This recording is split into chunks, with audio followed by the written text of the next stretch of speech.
সে আওয়ামী লীগ করুক, সে নিরাপরাধ, সে ভালো, তার নামে মামলা দেবো কেন? তাহলে আপনিও যখন ক্ষমতা পরিবর্তন হবে তা আপনার নামে তো মামলা দিবে। এই সংস্কৃতি চলবে কেন? আমরা চাই প্রাইম মিনিস্টার রাস্তায় হাঁটবে, কেউ কাউকে বলবে না। আর আজকে আমরা রাষ্ট্রের সম্পত্তি কি মনে করি? আজকে বাতি জ্বালাই, গিয়া দেখেন বড় বড় অফিসারদের রুমের মধ্যে 24 ঘন্টা এসি চলতে থাকে। তোমার বাবার টাকা, তোমার বাবার টাকা, তুমি কার টাকা দিয়ে এসি চালাও 24 ঘন্টা?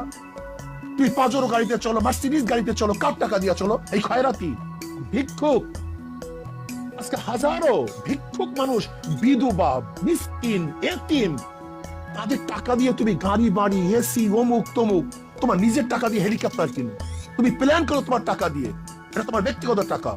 কিন্তু রাষ্ট্রের একটা টাকা অপচয় হোক কিন্তু আমরা চাই না, একটা টাকা।